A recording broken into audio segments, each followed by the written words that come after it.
जांगे बैठी है बेटी ता पापा दाना करी दी है।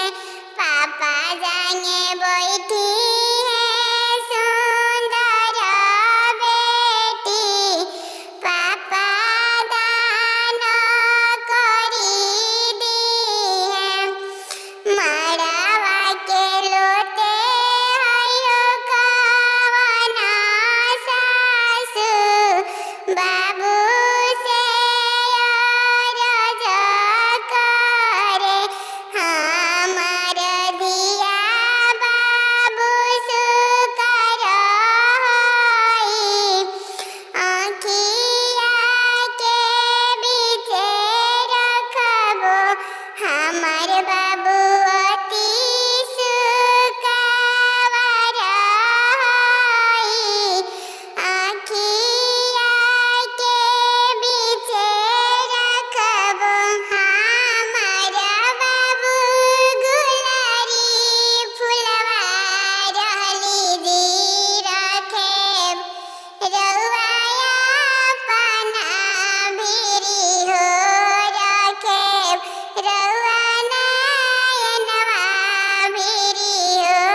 इहवा खियौनी सासु अमवाइम लिहो।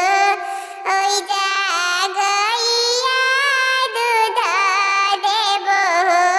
ओइजा गइया दूध पिए हो।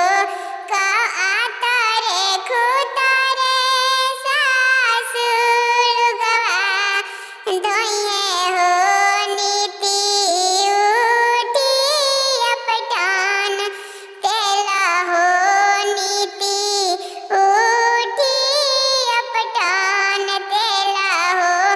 मोचिया बैठल तुहु हमार आमा हो। पटोइया जानी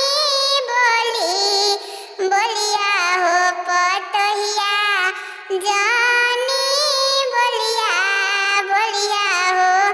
बारा रे जतन आमा हो। धनी पवनी हो। धनी बड़ी सुंदर बनी हो।